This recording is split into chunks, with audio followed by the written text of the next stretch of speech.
In our headlines on Tuesday, November 7th, here in South Korea, U.S. President Joe Biden held phone talks with Israeli Prime Minister Benjamin Netanyahu and discussed the possibility of a tactical pause in Gaza to get humanitarian aid in and civilians out while releasing hostages.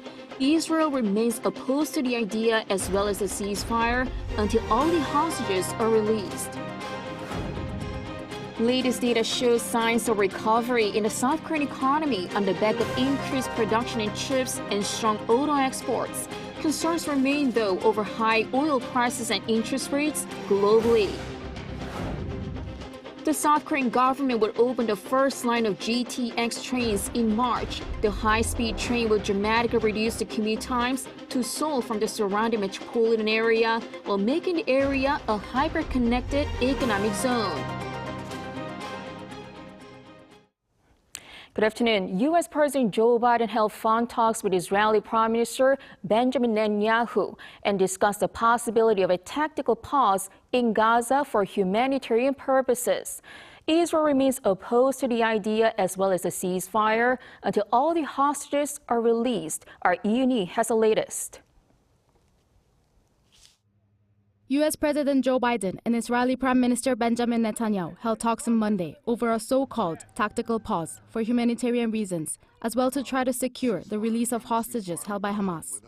According to the White House spokesperson John Kirby, the two leaders discussed a temporary pause in fighting to allow civilians in Gaza to move to a safer place and ensure assistance for those in need. Kirby said that the president and the prime minister approved of the increase in humanitarian aid assistance during the previous week, and discussed the need to increase aid provision by enhancing the capability to inspect and prepare trucks entering Gaza. The president reaffirmed his support for Israel and securing Israeli citizens from threats, including from Hamas, while also emphasizing the need to protect Palestinian civilians and minimizing harm to them. Netanyahu has so far made it clear that Israel would not support a ceasefire, saying that such a move would equate to surrendering to Hamas, with the White House agreeing that a general ceasefire would only benefit the militants. The discussion also included the West Bank and the importance of holding extremist Israeli settlers responsible for their actions during an uptick of violence in the area. The White House also said that Biden and Netanyahu have agreed to continue their discussions on matters related to the conflict, with Reuters reporting that John Kirby said the conversation is at the beginning stage, not at the end. This comes as U.S. Secretary of State Antony Blinken visited Israel again last Friday for meetings with Israeli authorities over the need for humanitarian aid for Gaza and the release of hostages held by Hamas. Netanyahu rejected Blinken's plan for a humanitarian pause, saying that hostages would need to be released first. Yoon, Arirang News. The growing calls for a humanitarian pause or a ceasefire come as civilian deaths continue to rise. Now, a month into the Israel-Hamas war, more than 10,000 Palestinians have been reportedly killed, and one child has been killed every 10 minutes. Lee Sing-jae has more. Gaza's health ministry said Monday that more than 10,000 Palestinians have been killed since the start of the armed conflict between Israel and Hamas. Among those killed, more than 4,100 are children. UN Secretary General Antonio Guterres called Gaza a graveyard for children, with the UN Palestinian Refugee Agency adding that one child has been killed every 10 minutes. The World Health Organization has also raised great concern over the health of pregnant women, new mothers, and infants in the Gaza Strip, where many hospitals and medical facilities have shut down due to ongoing airstrikes by Israel. According to the WHO, there are about 50,000 new mothers and pregnant women in the Gaza Strip, with more than 180 babies born every day. It added that 4,600 pregnant women and 380 newborns residing in refugee camps operated by the UN throughout Gaza need treatment. Meanwhile, Israeli forces advanced deeper into Gaza on Monday, with more airstrikes overnight. Monday's airstrikes and ground attacks focused on the northern half of the Gaza Strip, where the Israel Defense Forces believe Hamas has most of its strongholds. On Sunday, the Israeli military struck over 450 Hamas targets while also taking control of a Hamas military compound. Within the compound were underground tunnels, observation points, and training facilities for Hamas fighters. Following a 2-day suspension, dozens of foreign passport holders, as well as some medical evacuees on Monday, passed through the Rafah crossing from Gaza into Egypt. According to the Gaza Border Authority, Egyptians and foreign citizens already on pre-approved lists issued since last week were allowed through. 80 dual nationals and 17 medical evacuees left Gaza through Rafah, with 48 aid trucks crossing in the other direction. 이승재, Arirang News. New U.S. Special Envoy for North Korean Human Rights Julie Turner said Washington will cooperate with partners and allies and give strength to the voice of defectors in order to resolve the human rights issues in North Korea. Turner was speaking at her inauguration in Washington on Monday, where she promised to achieve 5 priorities outlined in her Senate confirmation hearing. Those promises include cooperation with partners such as South Korea to improve the human rights of North Korean defectors, strengthening accountability at the UN level, and urging North Korea to improve human rights. The Special Envoy for North Korean Human Rights is an ambassador-level position involved in overall formulation and implementation of the U.S. government's human rights policy toward North Korea. Latest data shows signs of recovery in the South Korean economy on the back of increased production in chips and strong auto exports. Concerns remain, though, over high oil prices and interest rates globally. Our economics correspondent Lee Soo-jin tells us more. South Korea's economy is showing signs of moderate recovery in certain areas. According to a monthly report released by the Korea Development Institute on Tuesday, the ease in the slowdown of the economy was mostly driven by the rise in production across various industries. Overall production increased by 2.8% on year in September, higher than the 1.3% from a month earlier. Growth was seen in industrial production on the back of a recovery in semiconductor demand, with chip production surging 23.7% on year in September, compared to 8.4% the previous month. While service production showed a slowdown compared to the previous year due to the base effect, it saw a moderate increase of 0.4% from the month before due to the rise in demand for travel. Production in construction also showed continued growth. Meanwhile, exports showed a slight recovery on the back of increased exports to the U.S. Exports to the U.S. in October rose sharply by more than 17% from the previous year, but exports to China fell 9.5%. Vehicle exports maintained robust growth in October, and semiconductor exports showed signs of recovery. The increase in imports was mostly led by the rise in crude oil imports.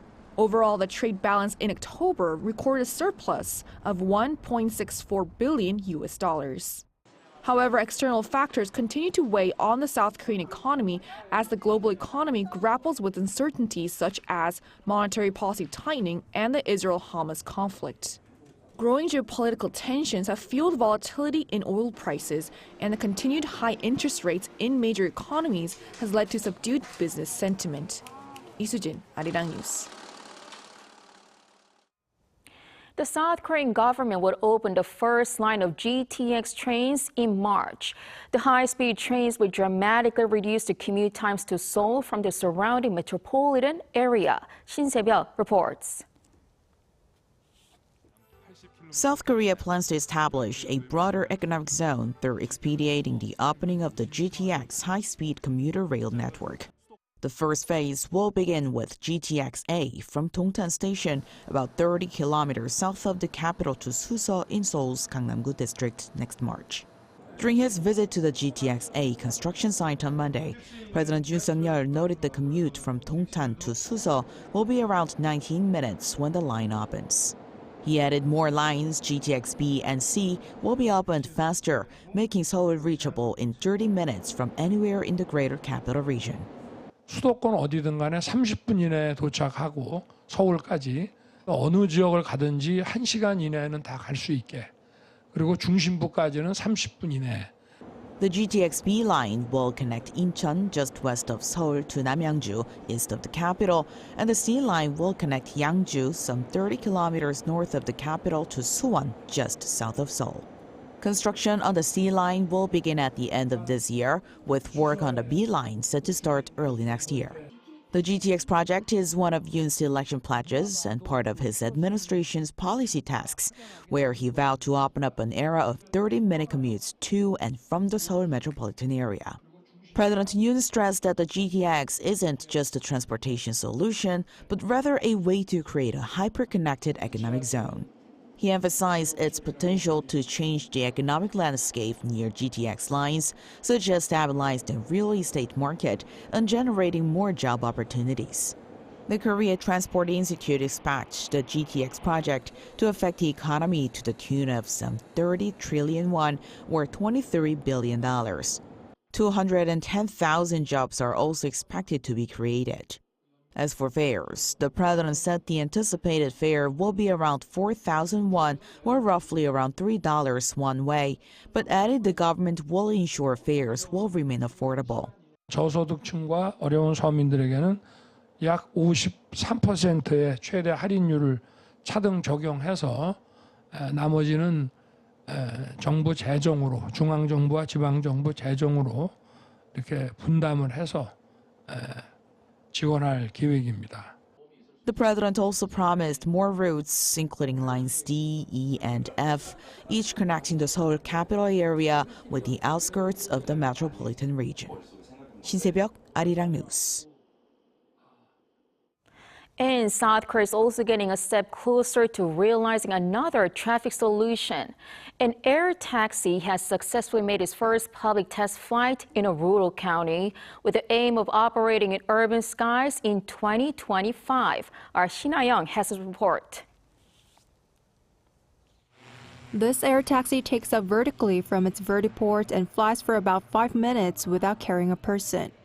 Developed by the Korea Aerospace Research Institute and domestic firms, the KUAM OPAP can carry one person and fly at a speed of up to 240 kilometers per hour, generating less noise compared to a helicopter. It was the first public demonstration of the aircraft following a test run with a smaller size model 2 years ago. The demonstration was in line with the first stage of the Korean UAM demonstration project, known as the KUAM Grand Challenge, which kicked off in August to test the safety of urban air mobility aircraft as well as related infrastructure ahead of commercialization.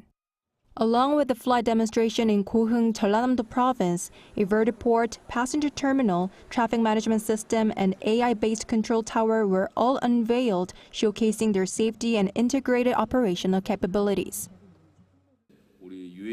The government will refine regulations tailored for UAM to create an environment where firms and researchers can develop technology without a hitch. I hope we can work together towards opening the urban sky by 2025. In October, the Transport Ministry announced that the UAM Act had been given the green light at a plenary session of the National Assembly. This enactment lays down the groundwork for companies to actively develop technology and test out new services without being shackled down by the existing aviation laws. Aviation regulations are extensive and strict, but electric vertical takeoff and landing aircraft don't require the same level of standards. So, for UAM, we've excluded unnecessary existing rules, except those related to safety, although even some of those could be relaxed. He added that the government plans to expand the use of UAM from transportation services to logistics, emergency care, and firefighting services. Companies that have demonstrated the safety of their technologies in the first stage of the KUAM Grand Challenge will move on to the second stage, which will take place in metropolitan area from next July for about a year. 신하영, 아리랑 뉴스, 고흥. The prices of overseas group tours for Koreans has seen the biggest jump in 13 years amid higher prices of travel services. According to Statistics Korea on Tuesday, overseas group tours in October cost 15.9% more than they did at the same time last year. This is the biggest on-year jump since September 2010. The rise comes as global inflation pushes up the cost of flight tickets, accommodation, and food, while increased oil prices prices lead to higher fuel tax. Industry sources also point to changing travel trends as more people tend to travel in small groups out of post-pandemic safety concerns and shift away from hitting multiple shopping spots. Meanwhile, prices for domestic group tours are on the decline due to the base effect and the rollout of discount coupons. As of Monday, South Korea has reimposed a short-selling ban. South Korean stocks rallied on the first day of the ban as it appeased concerns among retail investors. But experts point out that there could be some long-term concerns. Our correspondent Harirang takes a closer look. Starting Monday, short selling is banned for all stocks listed on South Korea's stock markets until the end of June 2024. Short selling is when investors trade with borrowed shares in the hope that the price will fall later, so they can buy them back at a lower price and pocket the price difference. The ban comes following a report in mid-October that found 2 international investment banks engaging in naked short selling, which was cited by the Financial Services Commission in a press briefing as a reason for the ban. It also cited economic uncertainty such as the Israel-Hamas conflict, as well as the need to level the playing field for retail investors against large institutional investors. Following the ban, shares on the tech-heavy Kosdaq jumped by over 6% on Tuesday, prompting the activation of the Kosdaq sidecar curbs for the first time in nearly 3 years and a half. One expert had this to say about how the ban could affect the stock market. It looks as though individual investors' funds are flowing into the market, which is leading to this rise, but it's difficult to predict how long this will last. This is the 4th time that the country has banned short selling, but the first that financial authorities have ever suspended it without a worldwide financial crisis, such as the global financial crisis in 2008 or the COVID-19 pandemic. There are concerns about the possible ramifications of this unusual situation on the market in the future.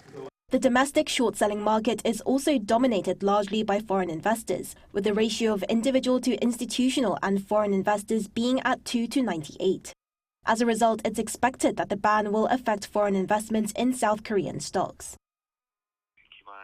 There's a possibility that as institutions and foreign investors are unable to short sell, they also won't be able to keep up the same proportion of going long and therefore damage the soundness of the financial market.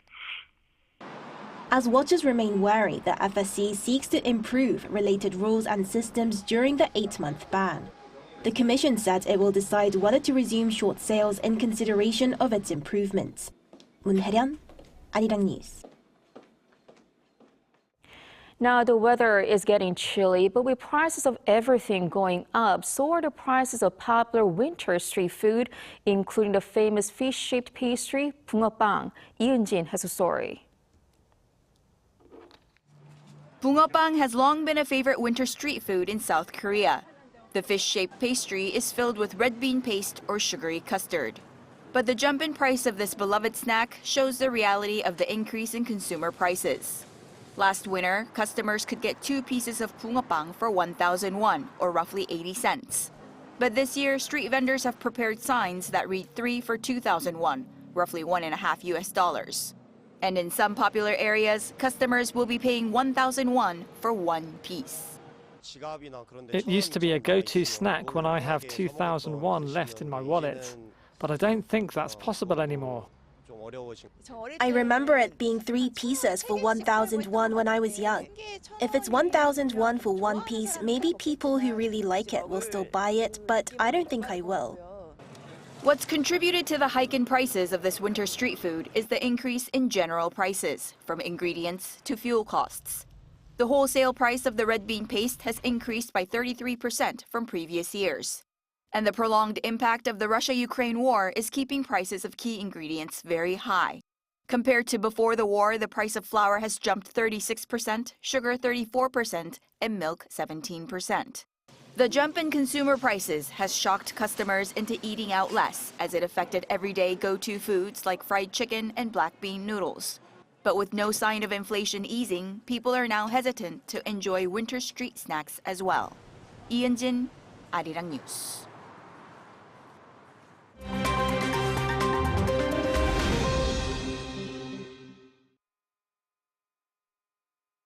Let's take a look at what's going on in the world now. The current Russian President Vladimir Putin seeks to stay in power by running in the March 2024 elections. This decision by the 71-year-old former KGB agent will keep him in power through 2030. While Kremlin spokesman Dmitry Peskov commented that the campaign has not been officially announced yet, Reuters sources stated that the decision has been made and the Kremlin's advisors are in preparation. Putin reportedly enjoys an approval rating of 80% inside Russia. He has been in control of Russia since succeeding Boris Yeltsin in 1999. The election comes amid the ongoing Russo-Ukraine war and Western sanctions on Moscow. In Africa, mass flooding has left at least 30 people dead as of Monday and tens of thousands displaced in Kenya and Somalia. The flooding began last month as the 2023 Deir seasonal rains intensified. The United Nations Office for the Coordination of Humanitarian Affairs said the overflowing of the Juba and Shabelle rivers left many dead, homes and infrastructure destroyed. It also said some 2,400 residents of Somalia's Luke district are trapped by the floodwaters. The heavy rains in Somalia came after 4 years of extreme drought. In neighboring Kenya, the death toll has risen to 15 since Friday, with the Kenya Red Cross saying that flash floods killed over 1,000 livestock and destroyed over 240 acres of farmland.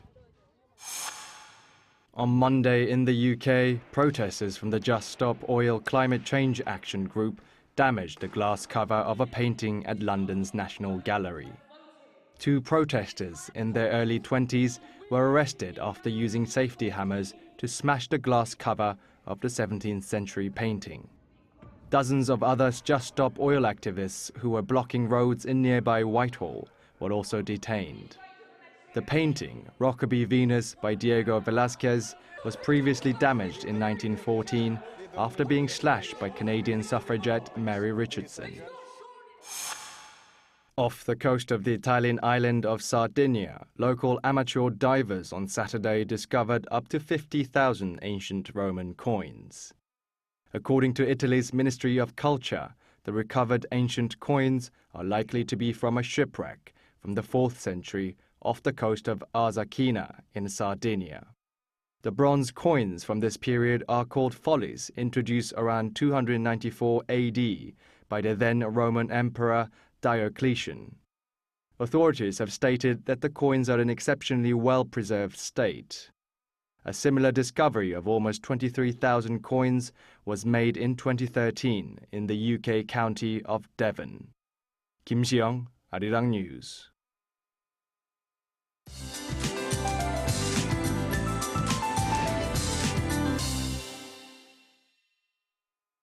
The season's first cold wave alerts were issued this morning as a blast of cold air filtered into the nation. The lowest temperatures of the season were also recorded this morning at 4.4 degrees Celsius. But for the afternoon, conditions will be warming like a tad. Readings will quickly rise to 10 degrees in Seoul, but this is still about 5 degrees lower than the seasonal average. Gusty winds are in the forecast from time to time. Inland regions, including Seoul, will see winds gusting as fast as 15 to 20 meters per second. Regions with higher elevations will see even more violent winds. Make sure to secure any items that could get blown away. Winds will taper off later this evening. Daytime temperatures will get a touch warmer. Seoul and Chuncheon will get up to 10 degrees. Daegu will stay in single figures at 8 degrees Celsius. This round of cold snap will last until tomorrow. For this weekend, much colder temperatures are in the forecast. That's all for now, and here are the weather conditions around the world.